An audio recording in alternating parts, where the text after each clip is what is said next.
All right.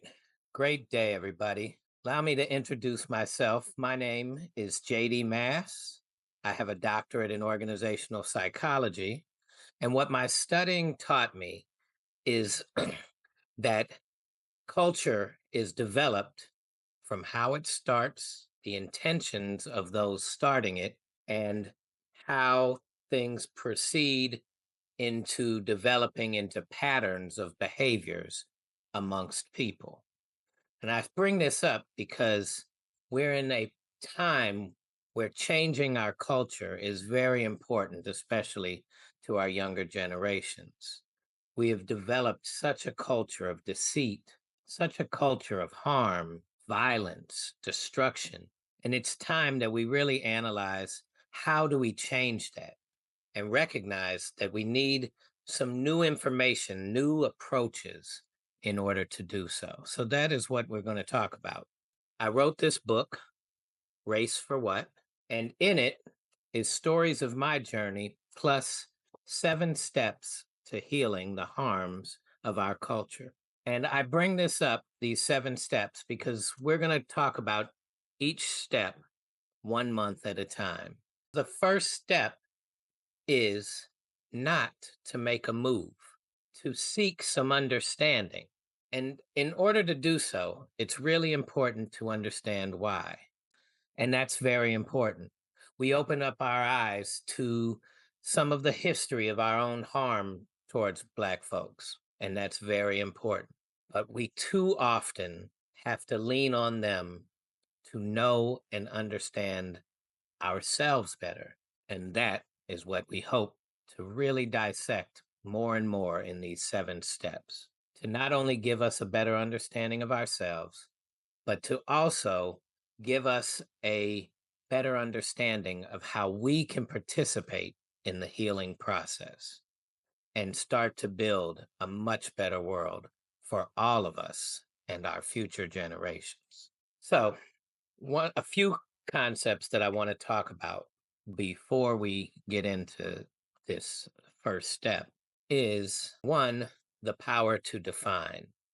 That's an important concept given that we have so many definitions for our words and so many words for our definitions that when you're in a power structure, you get to kind of define behaviors, which actually impacts culture quite a bit.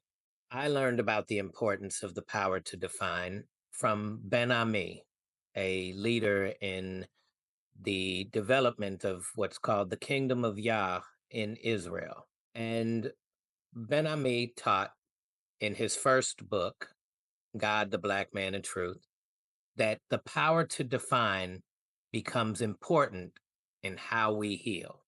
And he gave the example of during the Martin Luther King era and the heavy civil rights era of the 60s, the idea of freedom was defined by the power structure as the freedom to assimilate into our culture. It wasn't the freedom for Blacks to take on and learn their African roots and get back to a culture that they were most familiar with. It was you're allowed to participate. You can have the same rights to vote. You can have the same rights to access where to eat, what to do, not be discriminated against. But you weren't liberated to be yourselves and given the healing of that. And that's an important concept as we're moving forward to really understand that the power to define is so important. The second one, and it goes kind of hand in hand, I'm going to read to you a definition for the word prestige. This is in Google, provided by Oxford Languages, and the definition of prestige is widespread respect and admiration felt for someone or something on the basis of a perception of their achievements or quality. Perception. When you go further into the origin of the word, the Latin prestige is conjuring tricks. It's prestigium or prestige or something to that nature. Illusion. French then took that word as being one of the Latin languages and claimed illusion and glamour. And the word prestige into the mid 17th century, meaning 400 years ago, right around the time where colonization was really starting to take off.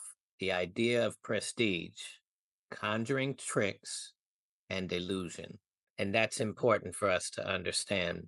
When you are in a magic show, prestige is about conjuring tricks.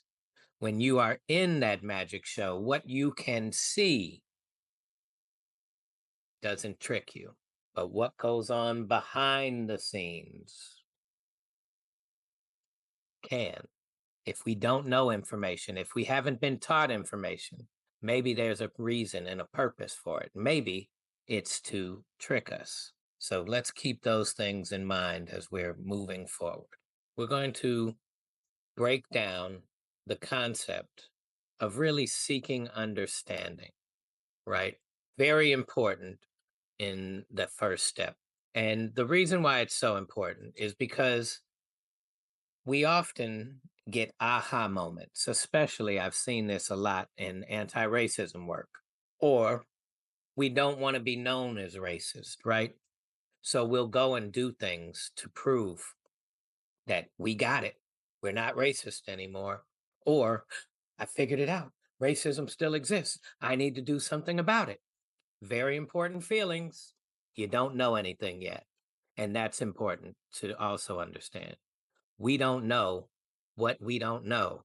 And given how we've been taught and the little we've been taught about other cultures, it's good for us to recognize there's a lot that we don't know. The power of zeal is important for us, yet it can be harmful, right? When I first turned vegan, and I know I'm not the model look for what vegan should look like, but I wanted to save everybody, every meat eater, every person eating unhealthy. You have to change. You're going to die if you don't.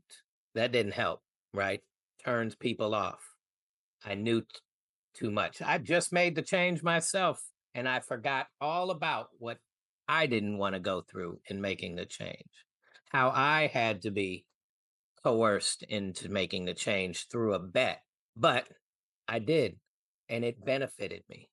And the more I started to learn how different people are going to be at different places, I realized I'm going to do more harm if I just come at them with zeal. Add on to the fact in this idea of race that we so don't know about so much of other cultures that we're also potentially going to do harm because we're going to bring ourselves to the party. We're going to bring our knowledge base and our culture to the party. The same culture that's been causing harm, even in fixing it. If we think we're supposed to be leading the way, we've already missed what it's all about. So, how we show up is important.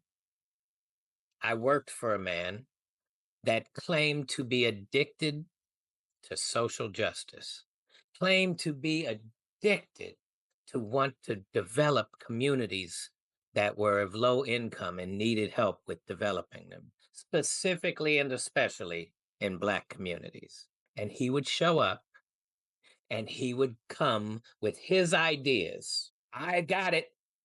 These are my ideas. They're great. They're going to help you. You're going to love me. I love me. And what he didn't do is say, what's most important to you? How do you operate? How should I approach you? These are my skills. What can I do for you? Does any of this work for you right now?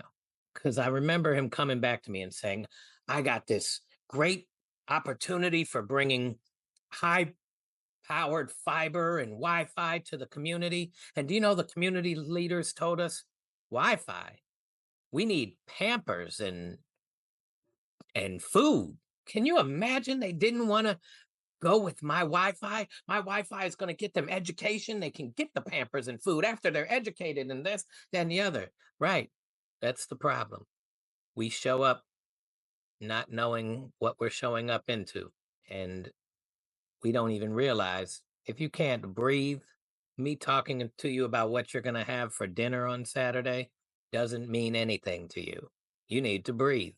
So we have to gain some understanding, and that's why this is so important.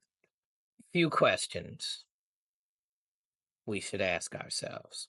What is my desired involvement? As a human being, what is my desired impact? See, for me, my desired involvement and my reason for it is all of these guys, their families, the communities that they grew up in, that we grew up in, and other communities like that around the United States. I was welcomed into their homes. I was welcomed into their community. And my parents purposely wanted to raise me in a setting like this so that I gained an understanding and experience that they had never been given. And I remember clearly being in the third grade and learning about Dr. Martin Luther King and what he stood for. And when I heard him say we shouldn't be judged by the way we look, but by the content of the character, I thought, what made him so famous? Isn't that what everybody thinks? My parents certainly taught me that. And then I learned, nope, not everybody gets to be taught this way. Nope.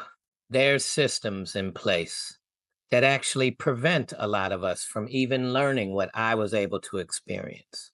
There's system in place that actually don't teach us how to live out that dream. Now, there was much more to that speech than that dream, but for me, and this is how we were taught at our young ages, that was the important part, and I couldn't understand why. So as I started to open my eyes as I was growing and developing, I started to see, wow, white cops that we became involved with would stop us and pull us over and do all kinds of things and treat me differently. When we went into stores, the eyes were on them, not me. When I wanted to return something, it was easy for me to return. It was difficult for them to return something.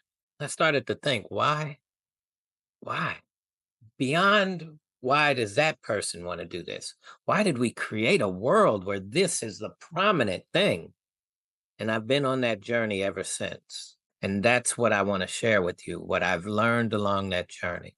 We need to recognize that there may be more that we don't understand, because even in growing up in this society, this was still in America, in our influence. When I started to travel and got involved in a Black community that was really building from the ground up, I learned a lot more about the level of peace and love that are natural to the Aboriginal people that we call Black folks. Natural in a village to raise a child, and what all of that meant as far as the intentions in creating such a community where you're actually thinking of others so regularly and what's best for them that it's also a part of how you think about for yourself.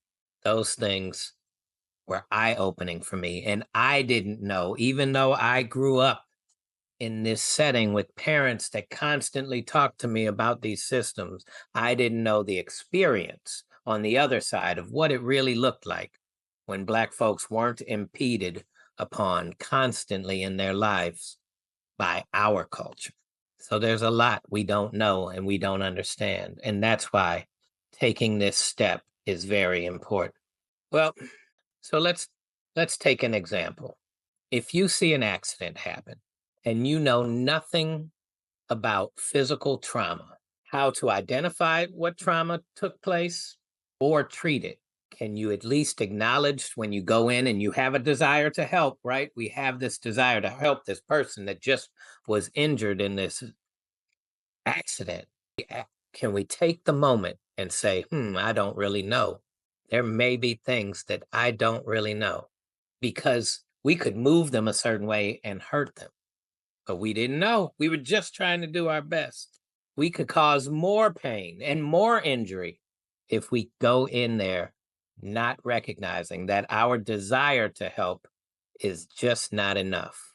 So Let's take this accident and turn it and reflect on racism. At the root of racism is a lack of love and humanity. At the root, we want to make other people harmed and feel lesser than we do.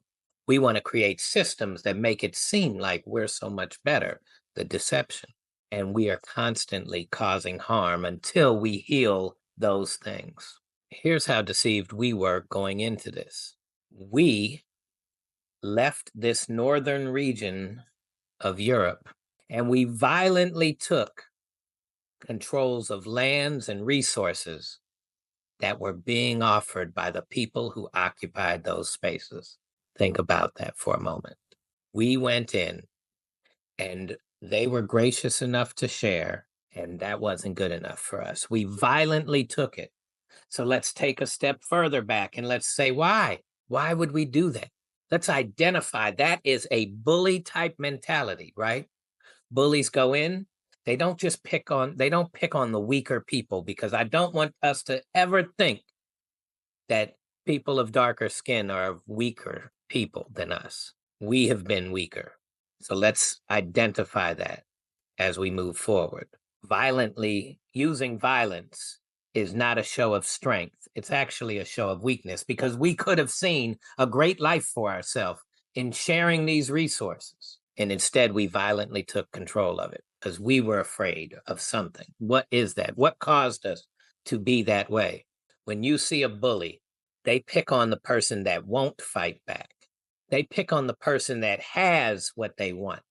They pick on the person that they want to feel beneath them.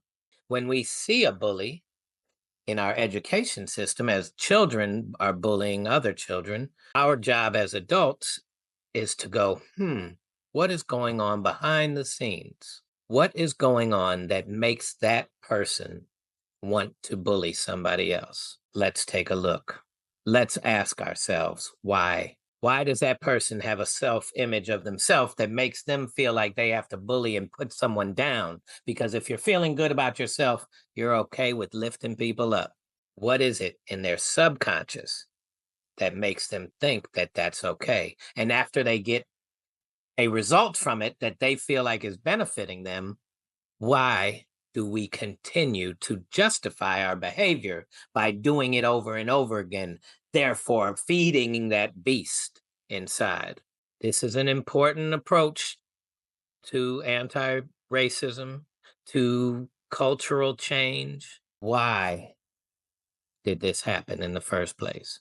Why are things the way they are? What is going on inside the mind of the colonizer to behave in the way that we behave? So imagine back in that mid 17th century when prestige is being used in the term in which I said, what is going on in this northern region of Europe? I know what's not going on. Ain't no planes flying.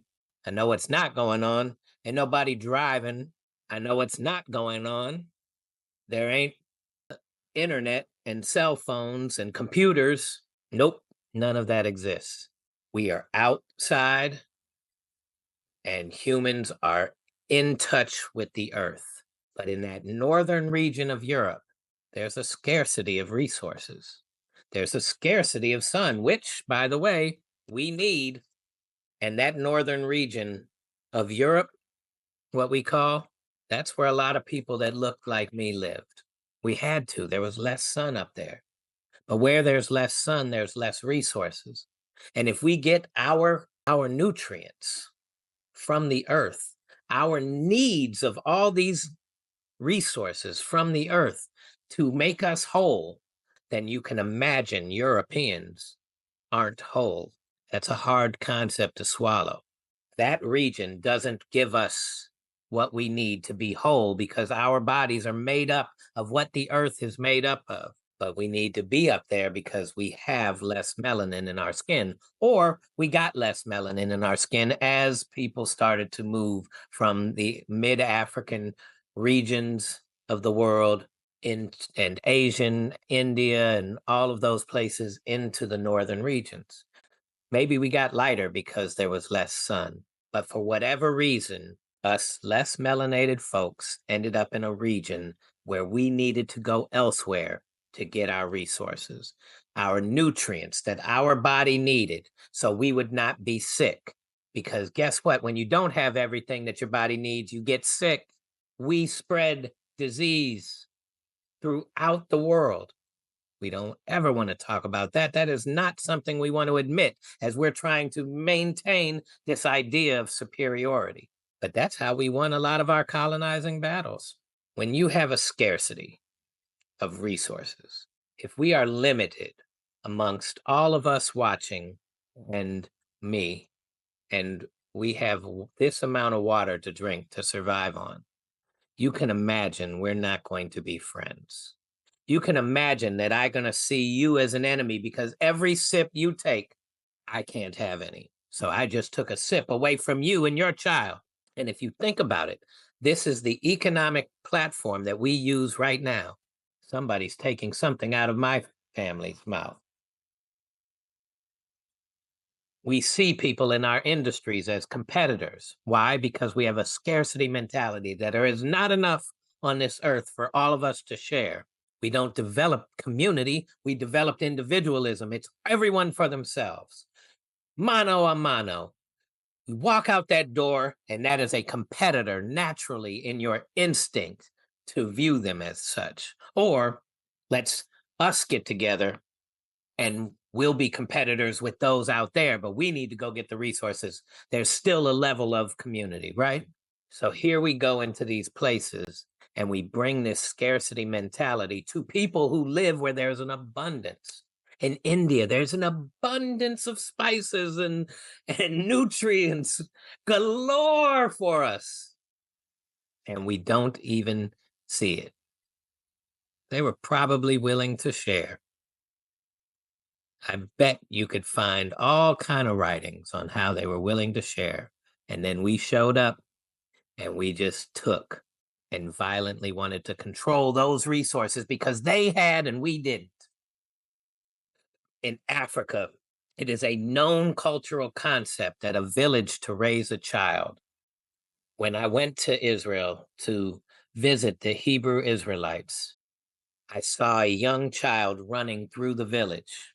I mean, young, can't even form a sentence young, 2 years old, on her own. And why? Because they raised the entire group of children there to know that the entire village is their home, not just behind the doors that they live.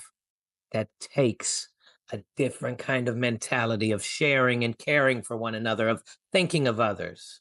How does scarcity impact us? I just showed you that zero-sum game. This is the only amount of water we have left. I'm the greedy white man. I keep taking it. We developed this competition. What's the first word in the word that we're struggling with right now? How to heal from? Race. It's a competition. And racism developed as a competition of European nations to conquer the world where these other resources existed. It's about controlling resources. Sure, we use prejudice. Sure, we use discrimination. But the race is the competition for resources. Possession. Remember that whole deceit thing?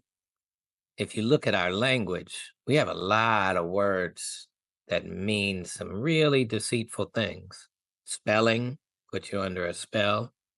Cursive puts you under a curse. Conversation, con this, con that. Translation. You're in a trance.